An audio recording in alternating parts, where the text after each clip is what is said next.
Hey y'all, welcome to the 50th episode of your favorite DJ's favorite DJ.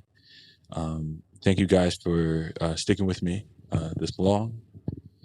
It's been a pleasure having the privilege to do this. Shout out to Bunkr for hosting. Thank you to Ty for mastering and editing. Shout out to Newtown Radio for giving me my start and continuing to host me. But yeah, I'm here with a guest, as I always am. If you don't mind introducing yourself and telling the people who you are and what it is you do. Mark Francis, DJ producer, 201 Records, Access Records, Club Shelter, New Jersey. Yeah, man. Pleasure having you on. Thank you. Congrats on your 50th. That's a blessing right there. Thank you. I appreciate it. So yeah, how did you get into this music thing? House music in general. Well, I can say DJ. Well, I say music in general. I always loved music. I always remember one time, my first time having a radio. I was listening to this radio, and it was like it was Haitian music actually, and I was listening and I liked it, and I let the radio play, and I fell asleep and I woke up and it was some hip hop on like late night, and wound up it was actually Stretch Armstrong and Bobito. So as a kid, I was listening to that music, of music in general. I fell in love with it. So I always listened to Stretch Armstrong. So then as a kid, I wanted to DJ. And then that summer, I actually got my first radio, really like a full radio where you could tape. And I went away to California. When I came back from California, I heard some house music. When I got back from the summer from California, like August, I heard a house music song. And it was like, what's this? And I asked my brother, and he said, this is house music. And then I just fell in love with it by other tapes my brother had by DJ Wimpy B from Jersey City. And then I was listening to the radio of 107.5 at Club America. I used to be downtown here in Newark. And then I fell in love with house music. And then I wanted to DJ because of Stretch Armstrong. So I wanted to play that. Then I used to go record shopping myself over in New York and finding the records I like with the hip hop in the house at the same time. And that's when I was doing vinyl. At that time, 98, 99, 2000, the vinyl was still going on, but then it started dying out at that time, that era. Is that when CDJs? CDJs started coming. So kind of like, I think the last record I brought was it was a DMX album. And that was it. I was like, I'm not buying records no more. Had it gotten expensive by that point, or was it just? Nah, I saw the change of it. I saw the change, and I loved it. But it was just that I did the hip hop too, but the house is what I loved. But I didn't know about certain record stores, but I was going to like Rock and Soul. So sometimes I would find certain records I wanted, but at that time it just kind of changed over. So everything was CDs. It wasn't about vinyl. So then I just stopped going I stopped working in the city, so I wasn't going over there no more.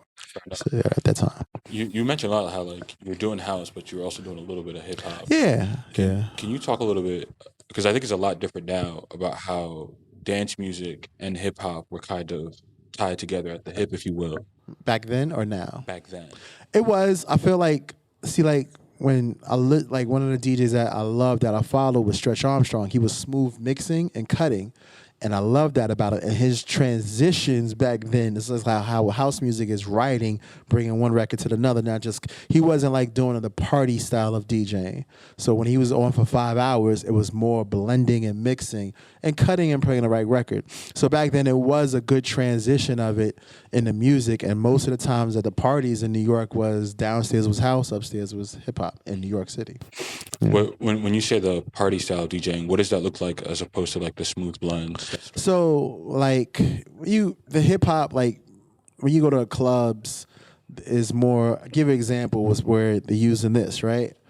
Blending is fast, like the fader, right? That's the hip hop. Where in house we use this, and I felt like when I was a kid, I thought I discovered this because my mixer was bleeding. It was like back then a lot of mixers used to bleed. So you had so you had the air in a can. So no, I was doing this a lot. I didn't know about. I just knew keep this up and play this. So I thought like this started bleeding, so I was spraying it. It wasn't working, so I said, you know what? I'm gonna tape this here, and I'm gonna use this. I thought I created that, but I know I didn't create it. But until I later on you see. But I gotta say the technology now, because back then was the biggest issue with the Newmark mixes when I was a kid, because I learned on it. It wasn't the rotaries like all the old guys back in the house music did. Was bleeding. Was a lot of bleeding. So kind of like. That's the style of the transition of hip hop was back. They were faster. Like they going like giving a record 3 or 4 minutes. But when I was hearing Stretch Armstrong on the radio as a kid, he would play like Redman. Then they're riding Shook Ones with Redman. I'm like, okay, riding it with the instrumental, then bringing in, let the instrumental breathe, and then bringing in the Shook Ones rap. It was a certain styles he was doing that. When I listened to house, I heard it that same way. That's why I think I liked it, because house was the same way of smooth transitioning. Maybe because Stretch was on for 5 hours and you have to stretch out, but I never really heard him in a party, because maybe he would have been in a party. It's just 1, 2, 3. But that's why I loved his style, because his transitions were smooth. What would you say is, I guess, the biggest change you've seen in house music since you started? Not just DJing, but like even just like listening as a kid and just being somebody who appreciated house music or somebody being in the business. But things change a lot, right? But I'm noticing now, and we was talking about it, where you don't have to produce, right? That's a big thing. Social media is very big. People are playing vinyl more. So, we thought vinyl died, so a lot of my old colleagues sold their vinyl. But now, this era, this is vinyl. Like, if you have a vinyl shop on this block, it will probably be packed. Man, right? I just came back from Brazil a couple of weeks ago, and I came back with like 50 records. But listen, look into investing in a vinyl store on this block. It will. I'm telling you, because it's a new wave, and it's not. And I feel too, in this era was going on. There's a lot more girl DJs than back then, right? And they're knowing their music. So now when people are doing parties, they're requesting, hey, I want to play some vinyl. And people know these songs, and it's not about, that's another thing, it's not about blixing or blending that much. It's just about a good environment and a groove. So things are adjusting. I talk about this, adapting to what's going on in this market and networking. That's the biggest thing, because it's a lot of change. You just can't be like, okay, I'm used to this way. You got to understand, like, if you want to grow, you have to adapt, It's like a person having a car, like, okay, you got a car now, but now you got to do this type of car. So you have to adapt. And I think that's the change of what I learned out here. And I understand it. Like, you have young DJs that have never produced a record and have a monthly party. So you say to yourself, like, you were taught, like, you got to do this to get known, but that's the new wave. You have to understand and respect it, right? And that's where I looked at it, where I was like, wow, this is a change, and you have to understand it and support it and go with it. Because some of the, the old vets were taught a certain way. You got to make music for people to know who you are. I see people traveling the world. You don't have to make music. As long as you know how to play some good music and a good vibe and good energy and networking, you could travel around the world. What was the Jersey scene looking like when you were coming up? So Jersey always, when I was in my 20s or so, it's always had house music. I always say is very big in Jersey. What I mean is, Jersey has different type of scenes. You have a commercial scene, you have the underground scene. That Zanzibar was that underground scene. That commercial scene is the more the bar scene, right? So the thing about Jersey, and I tell people, like, records where I'll be sick of because it gets played so much. Like, we could say Josh Vaughn Body is a hit, but if you drive up South Orange Ave over here up, you're going to hear it probably 4 or 5 times, because you have a bar that plays the music. You have everyone that plays the music, where you hear it so much, and it's like, okay, house music this is a house music. Jersey's a house music state, because you got different cities, Linden, Roselle, Weekway, well, not Weekway, not Weekway, but Hillside. So house music is played so much that we sometimes can get sick of it, but sometimes we be like, I'm sick of that song, right? Or you be like, like, this song is played again. Or you can break records where people are like, yo, you're the first one to break this record before anybody else. So it's a music state, and we have a lot of talented DJs. We have a lot of talented singers out here. But I think it's a good thing because it's so much different pockets of communities of house music, the young and the old, and people don't know about it. Then we have another style like that's been there for years is the dance, the Baltimore style of Newark house, right? Where Little Man and all that's a style that we wasn't paying attention to, but that's always been here for years. So it's so much different styles of house music. Yeah, no, it's funny because I ran into house music a little bit later, or rather, I didn't understand what it was. But once I guess like the parameters that were given, like I realized it's been all around me Yeah. all my life, and like I've always had an affinity to dance music because of the music I heard growing up. Parents played like a lot of like like the high life stuff we were listening to before when we walked in. Um, but it's funny. My dad always told me like, "Yo, WBLS is the best radio station in the area," and he moved here in the late '80s, in like '88, '89, and he said it was because they were always playing like African music. They were always playing Fela, and I realized Timmy Regisford Was playing Fela. He was very known for the Fela music. He broke afro-house in this area.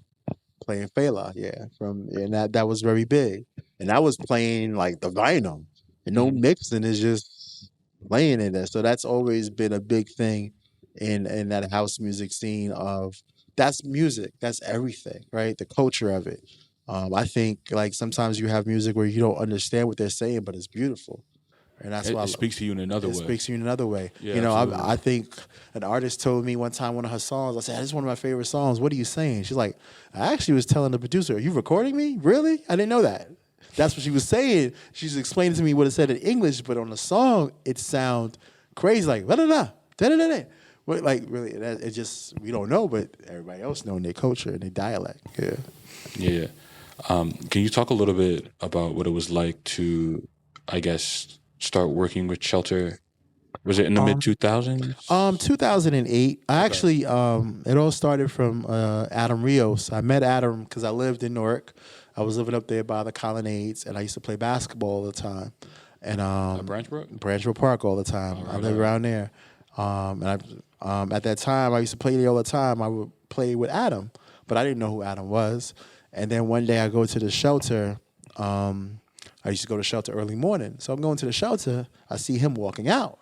And I'm like, "You listen to house music?" Because, you go to parties, but you don't know because you see people on the basketball court. You don't know who's who.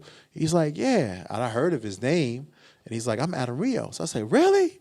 So we exchanged numbers. And at that time, I think I got my first computer. My sister got me my first computer. And I got on LimeWire. So I was on LimeWire. Another DJ that I admire was Omar Abdallah. He used to sell CDs down here. So he on his CDs used to have all the titles of every song. So when I got LimeWire, I was up on there typing it. I want Blaze, this record. I want this record. I wanted it for me. So I was just downloading them. And then LimeWire, I was just finding different stuff. Because at that time, too, when CDJs got away, it got to the digital world, right?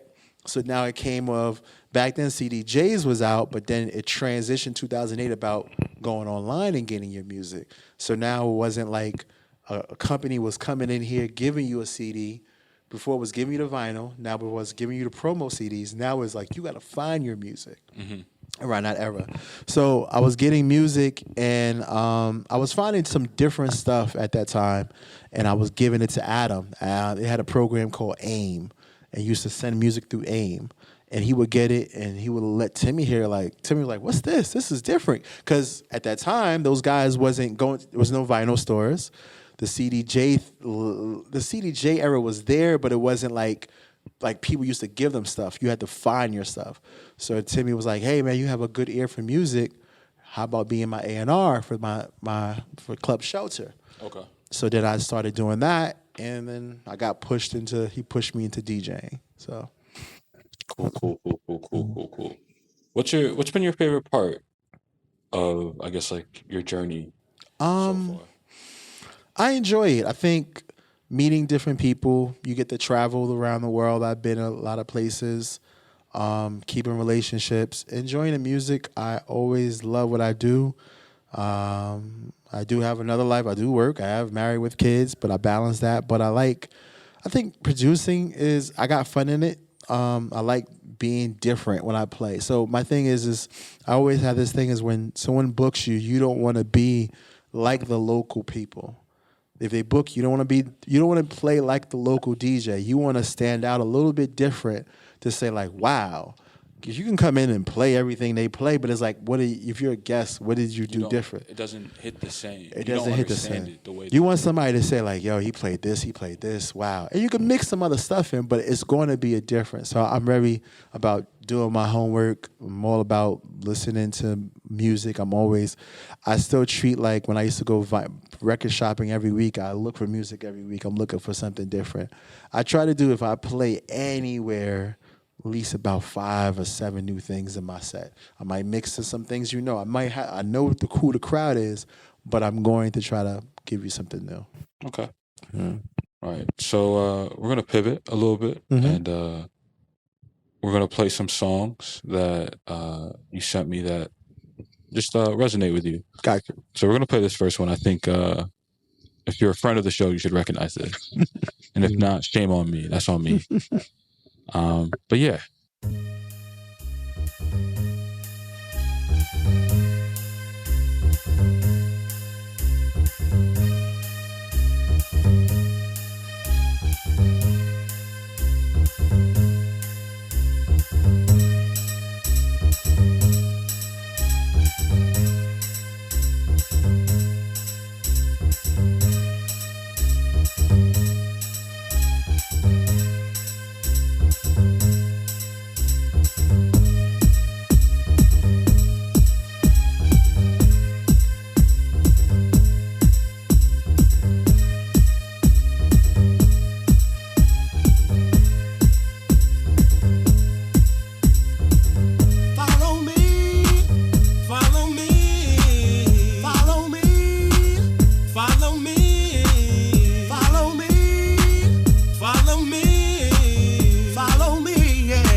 That was Follow Me by Elias. Can you tell us why you picked that wonderful song? I picked that song because it's always going to mean something to me because actually that's the first song that got me into house music. So it's a meaningful song. That's the first song I heard, I fell in love with. And then even the dub version, it was a dub version I fell in love with. So as a kid, that would draw me. That's 1992. I remember that. I think it's 1992. So yes, it's 1992. So that's the song that got me into house. Every time I see Kai Small, I'm telling him that he's like, what? I always speak about that. That's the first song that made me love house music. Yeah. It's cool because sometimes I work in education, so sometimes I'll do like school dances and like picnics and stuff. And whenever this comes on, it doesn't matter how old, they know it. And actually, really, like, this song really represented Jersey. Mm-hmm. Like, this was like a song I felt like anywhere around the world got played, that's from Jersey, right? And I think there's always been something about this song. Funny thing, I have never played it. Even when I was on vinyl, never DJed. You never played it outside? Nah, because I felt like I loved it, but when it got to that time of playing, it was already like everybody played it. So I didn't really get the vinyl because I think when I did try to find a vinyl, it was a white label of it, right? But I've never played it before. Even now to this, I have never had to play it. But there's nothing wrong about it. It's just Somebody's gonna play it. You don't really have to, I guess. Yeah, I guess someone's gonna play it. So, but I just never got to play it out before. But it's always meaningful to me. Yeah. It's one of my favorite house joints as well. And yeah, thank you for sharing that. We're gonna pick this next song, and it's "Lovely Ones" by Blaze.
Experience all there is for you.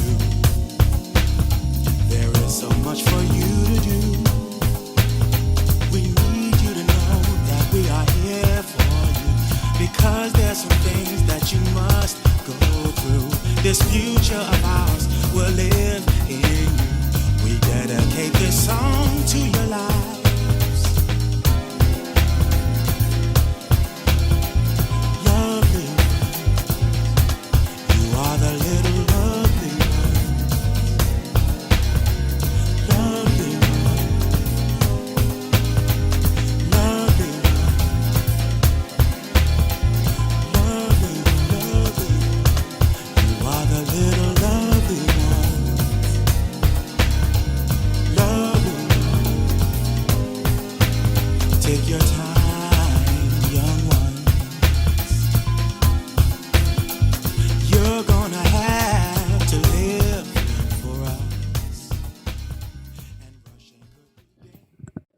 Mark, that was beautiful.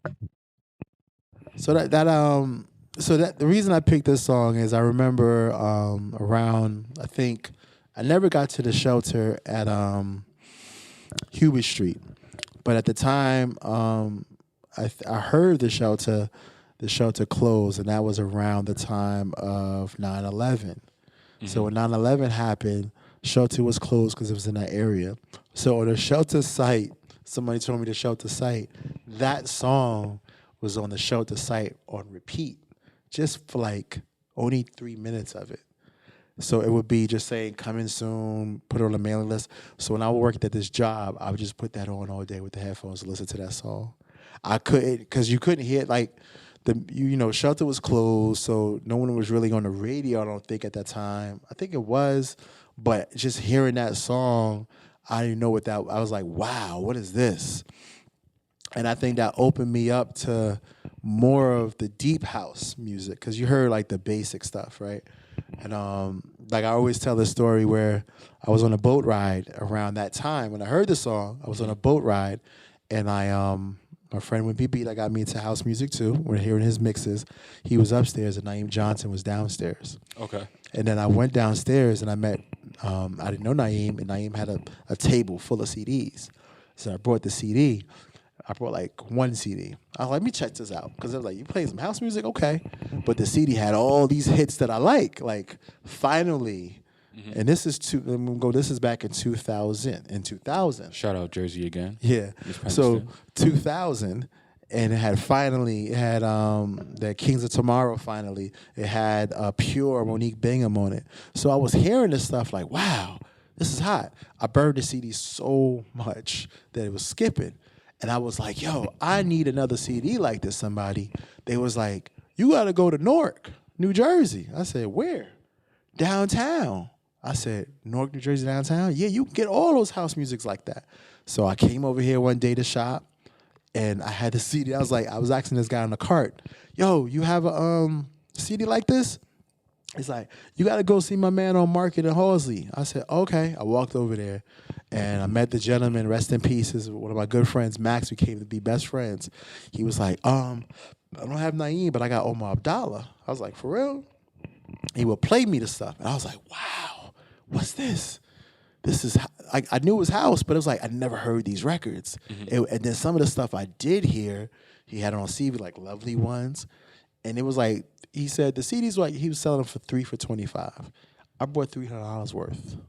I was amazed. I came home, got in my house, and just played them CDs all day, all night. And then I would go back every 2 times a month. What I don't have. And that's how, like, that song means something. And just at that time of when that happened is where I kind of got connected back with the house scene, because I moved over here around that time too. And then when I moved over here, I got good friends with Max selling the CDs, and I started working downtown with him as a stand.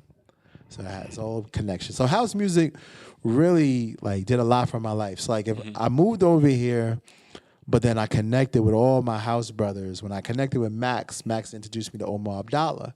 Omar Abdallah introduced me to Jahar Muhammad. Then going out to the parties, met this gentleman named Gary. Then Max took me to the I heard the shelter. He was the first one to take me to the shelter.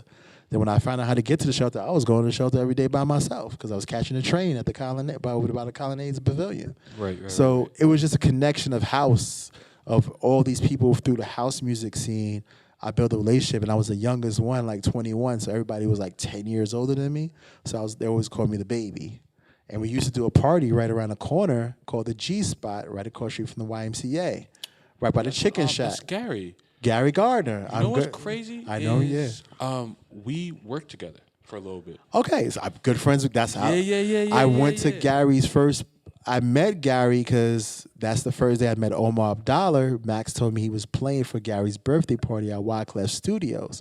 Went there, met Omar, didn't know nothing about Omar, right? So here's another funny story. I didn't know nothing about Omar, but I always was a big fan of his CDs. So he dropped like a box of CDs. And so I thought I had everything, but I didn't. So when he was doing the CDs, I'm going through the CDs. He's DJing. But then the girls would come, or girls and guys would come like, yo, I need to have this song. I knew his CD so well. Oh, that song, In a Dimension 8. Omar was like, yo, can you help them? I was like, all right, which song you looking for? I'm looking for CDs for me, and I'm telling them what to buy too. So wind up, I knew like where every song was at on the CD because he had the cover. And then I was buying mine, like, I don't got this. But then I was like, wait a minute, Max, you selling me 3 for $25. Omar selling this for $5. So I wanted to connect no more. But wind up, I got cool. They was calling me Little Omar's brother. And I wasn't DJing, but I was hanging out with him. So we would go to front of the shelter selling CDs, and everybody know me. I knew where the music was at. So to this day, some people call me, I'm very knowledgeable of where my music at in my hard drive, to tell you the truth. Like, I know if you tell me a song that I know that's a hit, where it's at, I can tell you where it's at in my folders by month and year. So I can find it. I have a memory like that. So when I'm DJing, I say to myself, like, if I play a record and someone's like, yo, you killed this record when you was over here at the library or so, I just know, like, oh, I know what time that was in September 2024. I go to that folder. So I know where certain things are at. That's fire. I'm just now realizing the first time I heard a Blaze record was David De Soul Rivera. Oh, word? Yeah. He this set up at Dead Letter Number 9 and in then on my Brooklyn. birthday, my February. In Brooklyn. Yeah. D Soul, that's my guy. Yeah. He was spinning some shit. Yeah. But yeah, let's play this last song, Mm-hmm. and then we'll get you up on the decks. Whoops. This one is "Resting Place" by you. Me, Mark Aaron Fox. K. Gray. All right.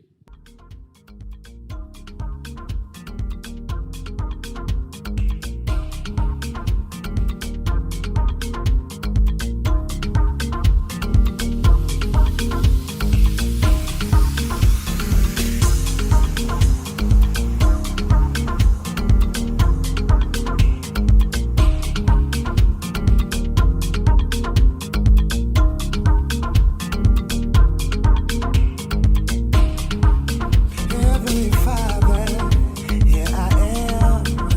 It is me once again. Lord, I don't feel good in the cold outside. Looking in, I need shelter from the rain, 'cause it's bringing so much pain. Won't you please take my hand? No, I know you will understand if you show me the way. I will be okay. Oh Lord, yeah. You're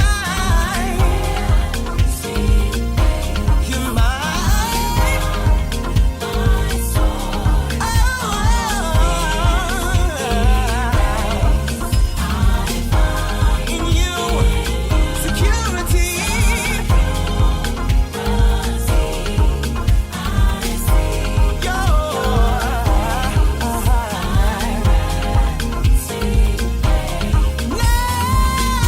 I've been searching high and low for some rest for my weary soul.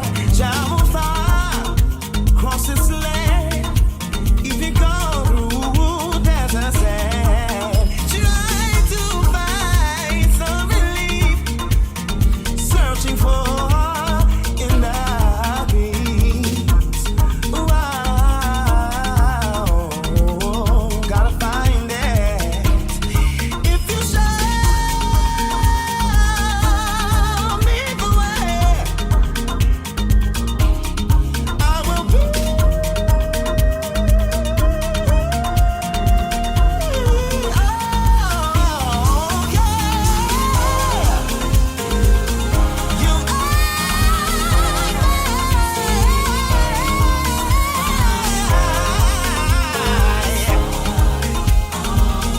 all of my fears will be raised.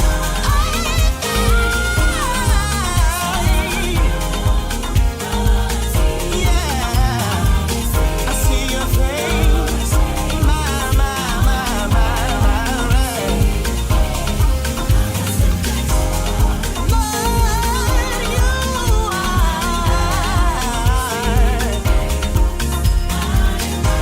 You are my rock, you're my soul,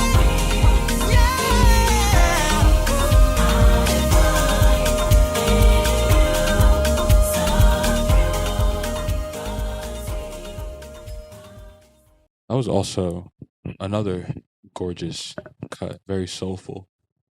Yeah, so the reason I picked that song is actually when I was getting into producing, when you learn producing, you be like, I want to have all these type of singers, right? And I was like, I want Monique Bingham, I want Barbara Tucker, I want Kenny Bobby, and I wanted like the top singers, Sarah Devine. And I remember Timmy Regisford said, hey, that is cool to get those people, and you probably can get them, but when they go out to perform, they're not going to probably perform your record. And I said, why you say that? Because you got to realize those people have that 5 or 7 hits already. Mm-hmm.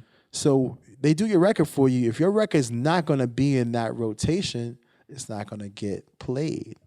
You said you got to find an artist where when they perform, your record's going to be in their rotation no matter what. and me meeting Aaron K. Gray at that time, and we work on the music. So every time he performs live, that's always in rotation. Like he said, you could do a record with Kenny Bobian, but are you going to beat out Father? I Shall Not Be Moved? Are you going to beat out, and that was the truth, because those records are hits. Mm-hmm. So Better, all of those. So you could do one with them. Is that going to beat those out? And there's nothing wrong about it. It's just that you want to find an artist where you could create and make hits with them. So when they performing, you're still there as saying, like, you're not at the gig, but you're still getting heard. So Resting Place was like the baby of like, wow. And then Jersey fell in love with it in the commercial scene and the underground scene. And he has performed it everywhere, funerals, everywhere. And it represents both of us, me and him. What was your favorite part about making the record?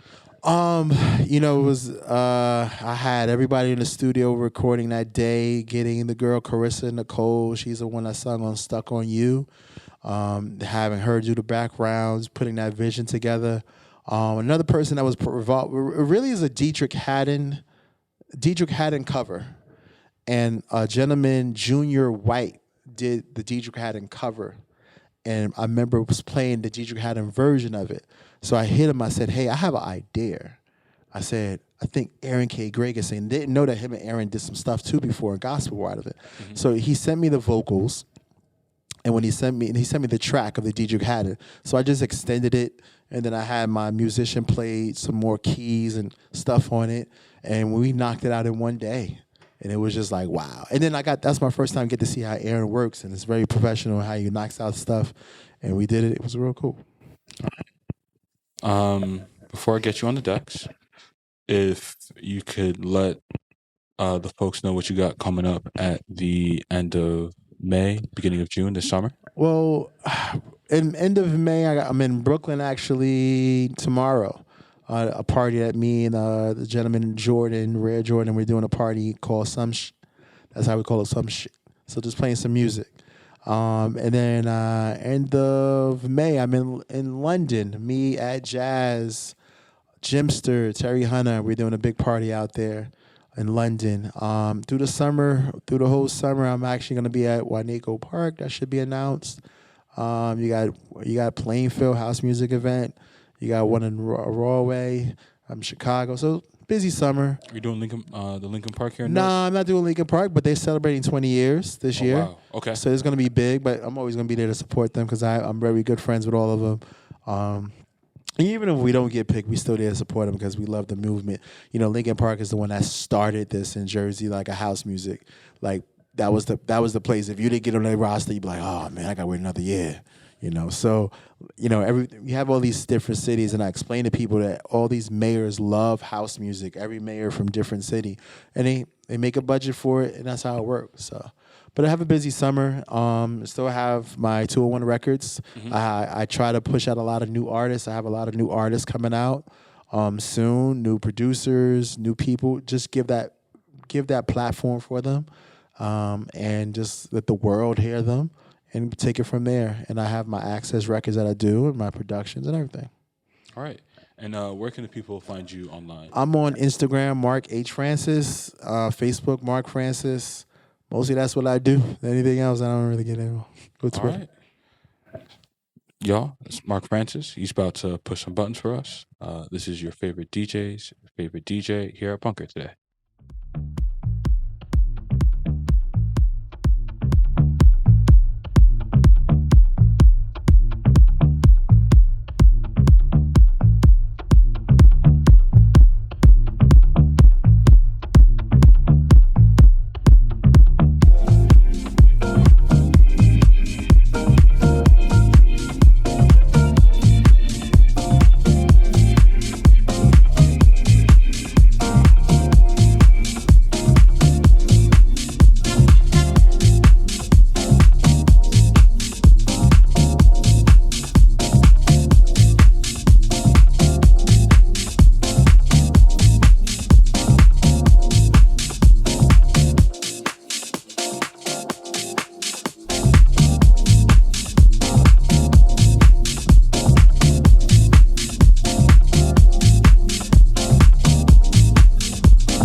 You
All right, y'all. That was Mark Francis.